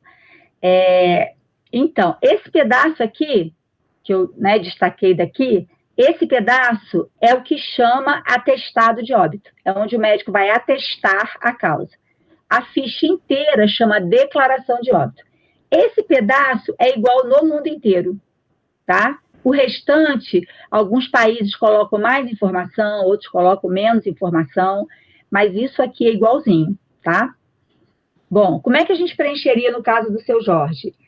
A gente não tem dúvida, pela evolução dele, pelos exames que ele fez, que a causa básica, né, do óbito dele foi Covid-19.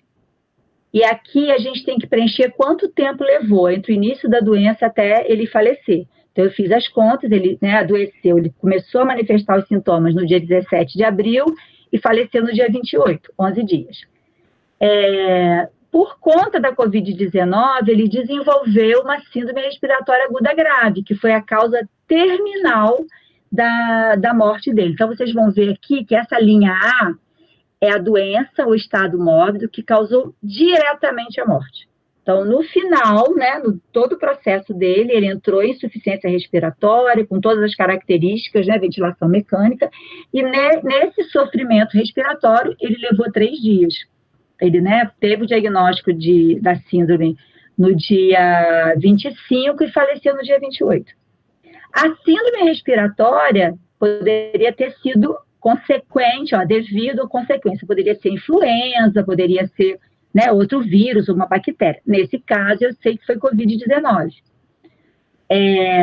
Eu posso preencher até a letra D, depende do quadro do paciente, depende das complicações, mas o que vocês têm que gravar é que o mais importante é colocar corretamente a causa básica. É isso que vai alimentar os nossos sistemas de informação. Então, vamos agora voltar, né, para essa questão que o Luiz perguntou, né, a gente está testando menos, né? Mas o que acontece? Foi orientado para todos os médicos que, mesmo quando você só suspeitasse de Covid, quando o paciente desenvolvesse, né, um quadro respiratório grave, com sinais sugestivos, ou pela tomografia, ou por aquele quadro clínico que a gente falou, né, perda de olfato, né, perda do paladar. Se o quadro fosse muito sugestivo, você está autorizado a colocar Covid-19. E eu acho que as pessoas estão colocando essa informação. Eu acho que pode ter até mais óbito, talvez, Luiz, mas eu não acho que o fato de não estar testando, a gente não precisa de teste, nem sorológico, nem o PCR, para preencher a declaração de óbito. Eu estou autorizada como médica, se eu suspeito que foi Covid-19, se eu não tenho outra causa aparente, eu estou autorizada pelo quadro clínico a preencher essa causa básica como Covid-19. Então, eu acho que para essa situação do óbito, a gente está mais ou menos próximo da realidade, que já é muito ruim, né? Deixa eu interromper aqui.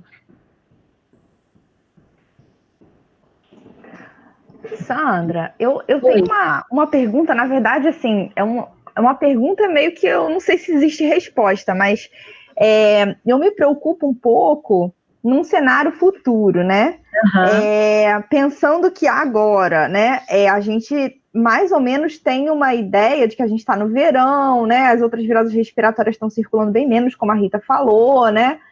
Mas agora o isolamento está diminuindo, as pessoas estão voltando a circular, daqui a pouco vem inverno. Como é que a gente vai conseguir separar daqui a um tempo o que de fato é o Covid do que não é, né, do que é um outro quadro respiratório, baseado nessa questão de que você poderia notificar aqueles quadros de síndrome respiratória lá no início, aquele primeiro slide que você mostrou? Sim. Uhum.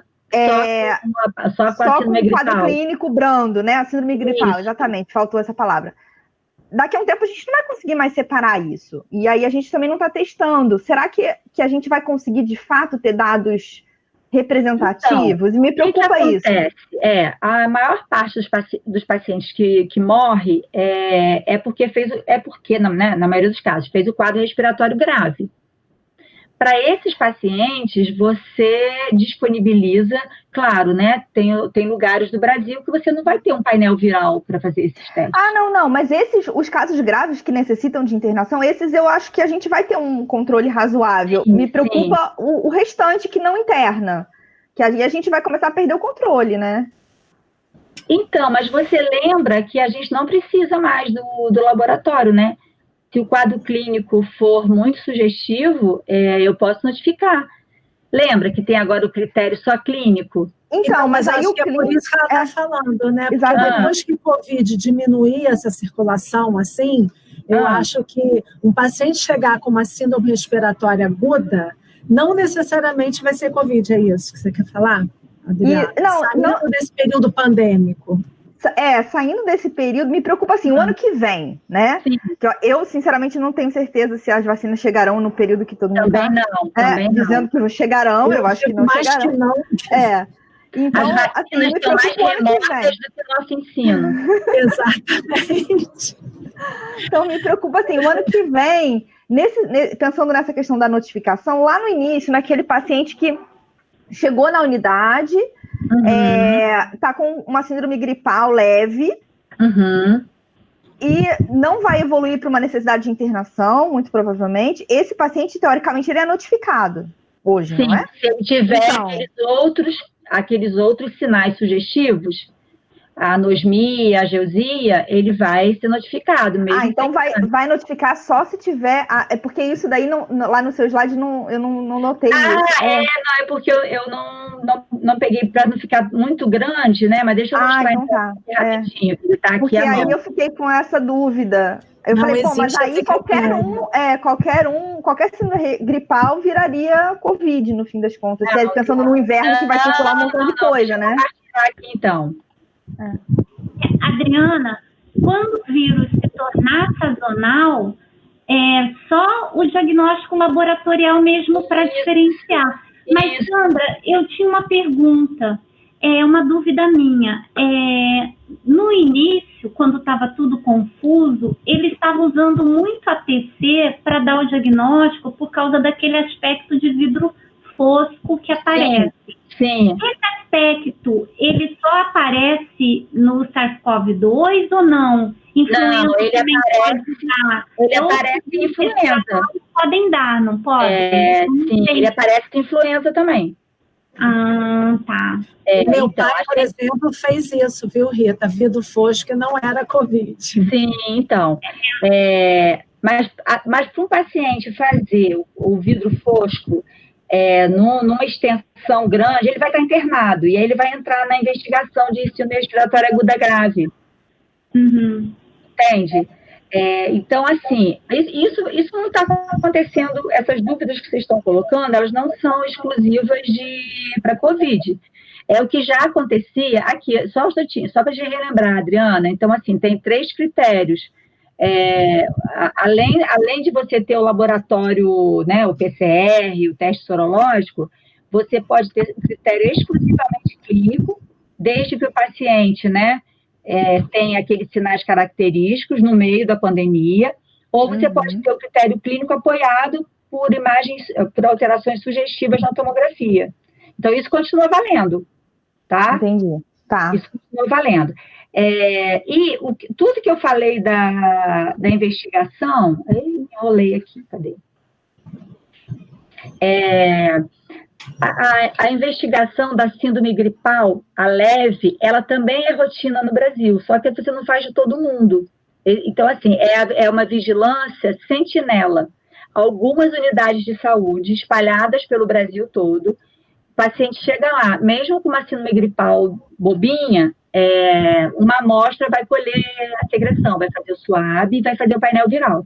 Isso igual faz com diarreia aguda também, síndrome de diarreia aguda. Isso já é feito de rotina há anos no Brasil. Então, a gente sabe, todo ano, o padrão de vírus que está circulando, desses mais conhecidos, os que se tornaram sazonais, como a Rita falou. Covid vai entrar na dança.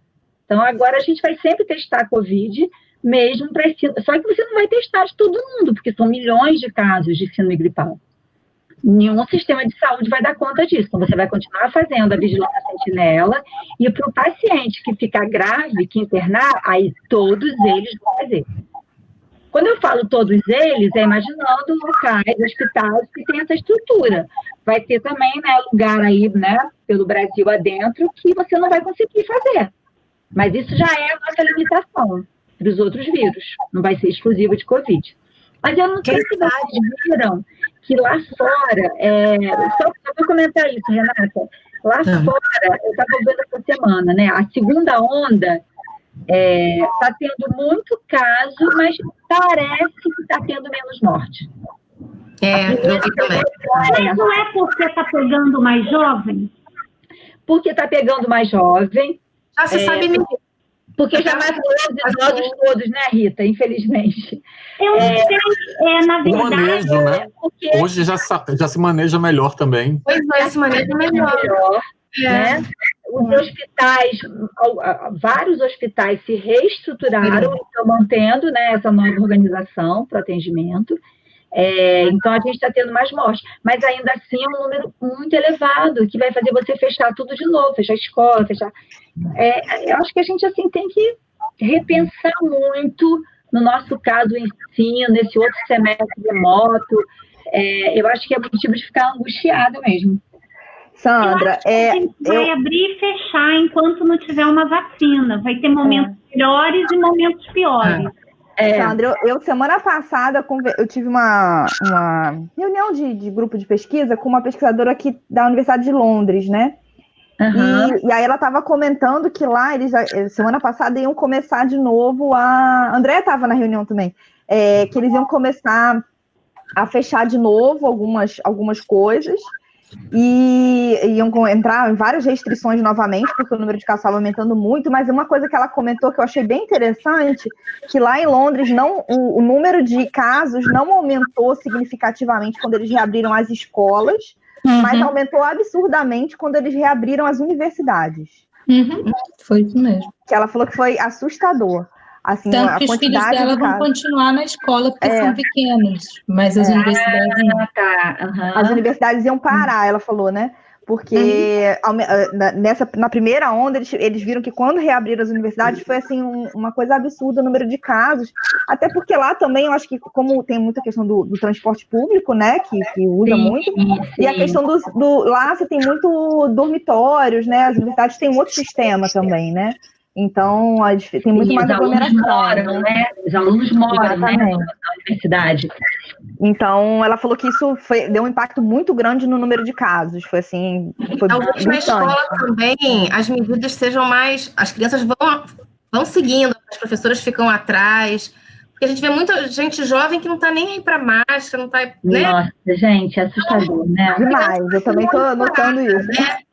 Mas a gente tem que lembrar que a Europa, eles assim, no verão, eles não saíram de máscaras, eles aglomeraram, eles esqueceram que a gente estava numa pandemia e foram aproveitar o verão. Né? Um inverno muito mais rigoroso. Sim. E teve tudo isso. Tudo por um bronzeado, né, Rita? Não sei, eles realmente, a gente assim apesar de muita gente não usar máscara, eu acho que aqui a gente está usando muito mais, eles realmente esqueceram isso. E lá não foi obrigatório também, a máscara não rua, era mais quando você chegava no local fechado, né? Enfim, se bem que eu acho que aqui as pessoas também já estão cansando, né? Porque ninguém aguenta viver isolado com tanta restrição, né? E estão aglomerando. Eu acho que se você abrir o bar, você abrir o restaurante, você liberou show, qual o problema da escola? Até pela função social e tudo que tem a escola, né? Eu acho que a gente poderia até pensar num retorno, mas um retorno assim híbrido, dividindo turmas, lógico, não aglomerando, com cuidados. Eu acho que você poderia começar a pensar, porque eu acho que a gente vai ter que aprender a conviver com o vírus até ter uma vacina, né? Então, teria que ter cuidados para evitar tanta aglomeração. Lógico que vai impactar transporte, pessoas indo e vindo, isso tudo impacta, mas não sei. O que eu acho complicado é muito de escola, Rita. Você falou assim, abre o shopping, abre isso, por que não pode? Só que assim, shopping, cinema, você vai se você quiser. Se você abrir as escolas, as crianças, os jovens são obrigados a ir. Sandra, mas abriu sem obrigatoriedade. Sandra. Mas aí como é que vai ter obrigatoriedade? Gente, vai ter criança que vai estar em casa e criança que vai estar na escola. É o que está acontecendo nas escolas vão ter que dar conta de 2 sistemas de ensino. Sim, os professores estão enlouquecidos. Tá assim agora, Sandra. Eu acho que poderia pensar isso para ano que vem. Eu acho que agora que a gente já está em outubro, eu acho bobagem. Não, eu não penso na universidade agora, mas eu acho assim que para um próximo período, sabe, eu acho que a gente tem que começar a pensar no ensino híbrido. Ô, Rita. Não sei. Rita. Posso falar? Eu acho que a gente deve pensar no ensino híbrido. O meu filho estuda no PH, eles estão fazendo rodízio, então parte da turma vai, parte fica em casa, voluntário, quem quer ir vai. A maioria quis. Eu fiquei assim, impressionada com algumas mães comentando nos grupos que os meus já se encontram de lazer mesmo, claro que eles vão. Assim, eles já estão andando de bicicleta juntos, claro que eles vão. Mas então aí, é assim, estou passando... Então aumenta mais ainda, né? Estou passando vida real, tá? Estou falando vida real. Eu estou escutando esse comentário. Mas o que eu senti? Meu filho não foi, tá? A gente optou não. Por enquanto, não. Esse ano, não. Achei que falta pouco. Foi esse seu comentário, Sandra. Falta pouco para esse ano. O ano que vem, a gente passa a régua, começa do zero. Mas, enfim, não estou aqui julgando quem foi de forma alguma. Estou comentando que a gente optou por ficar, mas quem ficou em casa foi péssima aula. Porque é lógico que o professor vai dar maior atenção para aquele cara que ele está olhando e fazendo uma coisa. É inerente. O sistema de som, o colégio é bom, não estou criticando o colégio, por melhor, ficou deficitário, a imagem ficou, então não ficou bom. Estou dando meu testemunho, não estou dizendo que vai ser assim para sempre para todo mundo. Não ficou bom para quem ficou em casa, não ficou. Fica bom para quem vai. Para quem fica em casa, não ficou. Tem que aperfeiçoar os alunos que estão aqui. Vocês voltariam, os alunos que estão aqui ainda, né? Meia dúzia. Vocês, alunos, voltariam presencialmente? Ai, gente, nem isso vocês vão responder. Eu estou esperando o link. Tá no chat, tá no chat. Sim. Caramba. Tá no chat, gente. Mas por também não ser da cidade, e no caso eu não moraria com a minha família, não tem ninguém de risco, eu não sou grupo de risco, então voltaria. O Paulo já enjoou de Campos.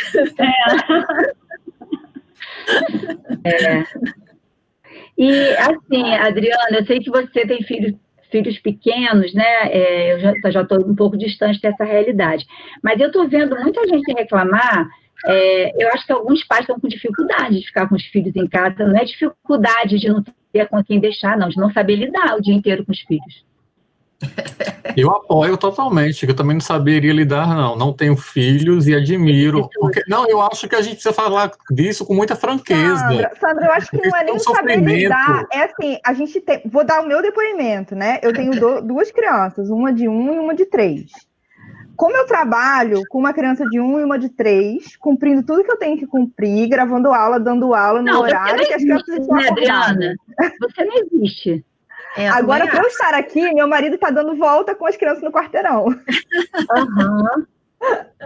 E o Bernardo já aprendeu a usar máscara, assim, ele sai de casa e ele usa máscara de boa.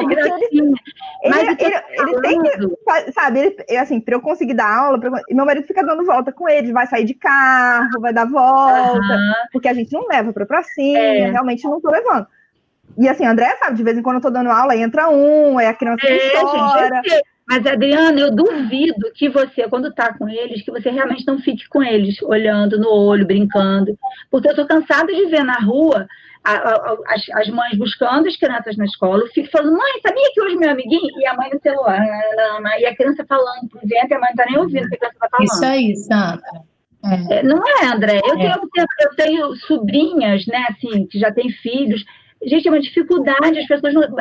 Liga logo um vídeo para a criança ver, ou dá o celular com a criança com 1 ano, ou liga a televisão, as pessoas perderam a habilidade de ficar com criança.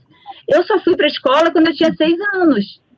A minha mãe ficava com a gente em casa e nenhum de nós ficou deprimido, nem nada disso. Não tinha pré-escola, não tinha nada disso. Então, eu não fiz pré-escola também, não. Não é, Rita? Eu só fui para aprender a ler e escrever no pré-primário. Tanto que eu estou completamente descoordenada. Mas com a realidade tem problema, sabe, Rita? Eu confundo. Mas, Sandra, uma coisa. Se eu fosse... A minha filha é adulta, graças a Deus. Mas se eu tivesse uma criança em casa e eu tivesse que lidar com a criança e ter que trabalhar e tudo, eu acho que eu já teria surtado. Pelo meu temperamento, eu confesso. Tamo junto, Rita, tamo junto. Eu admiro as minhas colegas que têm filhos pequenos e ainda estão se mantendo íntegras. Eu posso eu não, eu já teria surtado. Pode. Não ia conseguir. Senão, daqui a pouco não vai ter aluno nenhum. Pode. Posso sortear? Pode. Mas olha só, a gente podia, num momento, marcar para conversar sobre isso. Por favor, Sandra. Não é? Por favor. Rita, você foi apoiada em relação a abre boate e fecha a universidade. Realmente nada a ver, né? Sem condições. Gente, mas desculpa, assim, é porque isso me incomoda um pouco, porque a gente está botando o discurso que não é o discurso da prevenção, da promoção de saúde. Absurdo, então a gente está botando o discurso nessa coisa assim, vamos abrir a universidade já que a feira está aberta. E não é por aí. Nós somos profissionais de saúde, nós somos professores da universidade e eu estou um pouco chocado com essa conversa. Eu só queria deixar isso aqui registrado. Pode aplaudir o Luiz. Mas não é nesse sentido. Eu acho que a gente tem que pensar num retorno. Não, isso aqui é um espaço universitário, professora Rita. A gente não pode estar falando dessa forma. A gente pode até problematizar, mas eu acho que tem os espaços para isso. Aqui eu acho que não. Você me desculpa, mas eu estou um pouco chocado com isso. Luiz, mas eu acho que são diferentes realidades se expressando aqui. E eu acho até bacana que todo mundo, né? Todo mundo que está aqui é super dedicado à ensino e tal. E essas angústias estão aparecendo de diferentes formatos. Eu acho que é importante a gente discutir isso, conversar, escolher um momento para falar sobre isso. Angústia, sim, Sandra. Eu acho que a gente não pode... É isso que eu gostaria que nós prestássemos atenção na nossa conversa. A gente está levando a conversa para um lugar que é do senso comum. Não, eu também não acho que tem que abrir agora, não.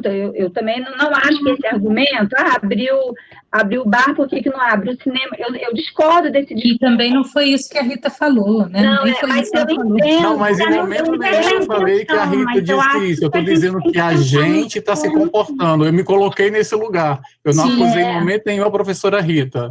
Eu coloquei nós, a gente está fazendo.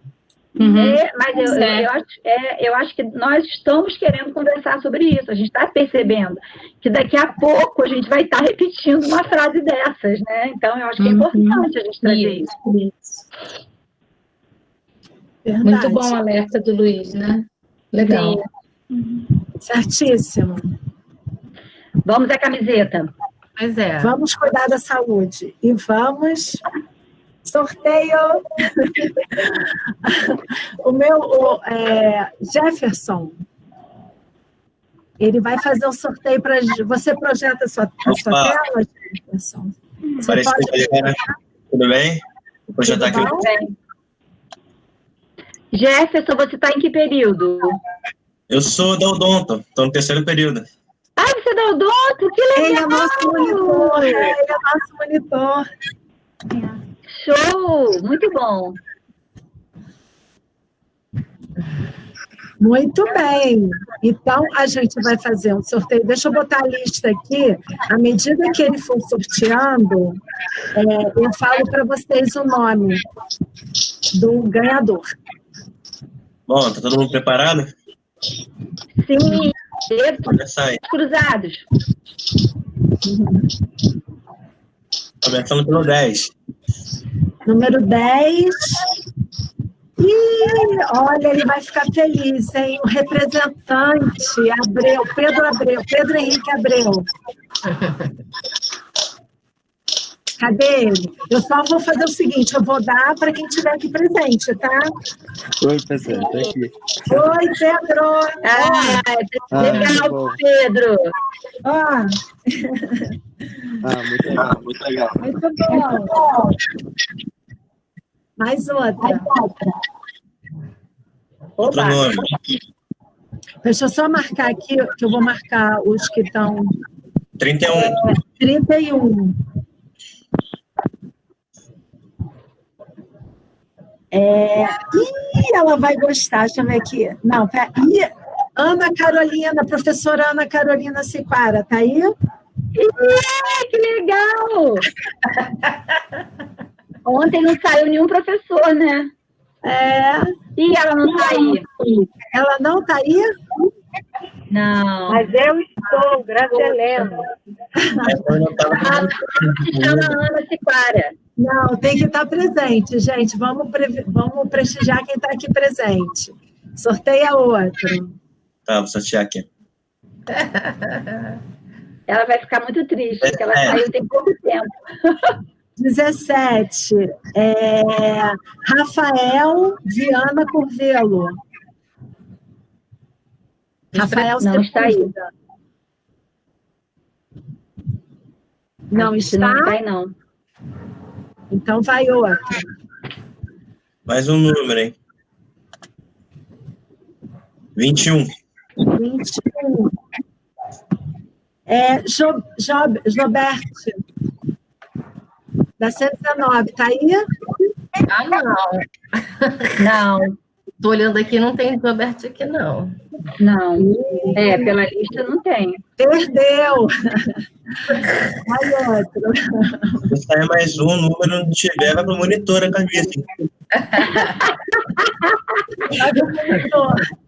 Número 8. Acho justo.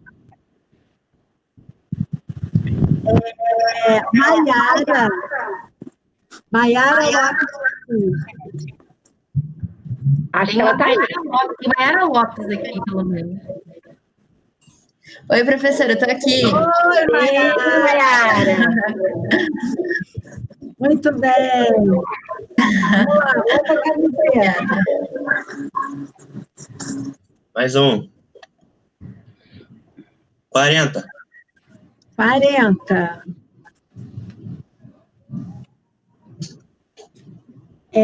Eduarda Macedo. Tá aí? Não. Também não, não tá não. Não? Então vai.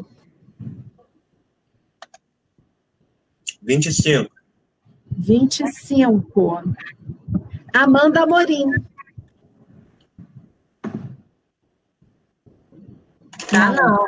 Não. Mais um? Vai. 22. 22. Espera aí, só um momentinho. Maiara Gabriele. Acho que só tinha uma Maiara aqui, deixa eu olhar de novo. Maiara Gabriele Toledo. Não tá não. Sandra, se eu te falar que você é o 23. Hã? 39. Não entendi. Sandra, você... Silvia Nazaré Braga.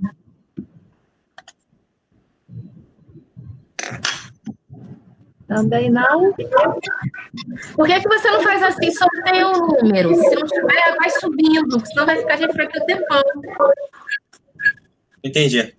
Por exemplo, tirou o número 10, vai pro 11. Tá rápido. Entendi. João Pedro de Aquino. João Pedro de Aquino. Tá aqui. Oi, tô aqui, professora. Oi, João Pedro. Ganhou. Falta mais um, né? Obrigado. Falta mais um. Para fechar agora, 40. Já foi 40. 40. Eduarda Macedo de Reis, eu já não falei esse nome? Já. Eu acho que voltou esse número. 41, então. Marcele Dona Esperança. Marcele. Não. Se você colocar para sortear mais um número, você não precisa ficar sorteando toda hora. Aí você vai seguindo a sequência aleatória que ele vai te dar. Pode fazer isso. Entendi.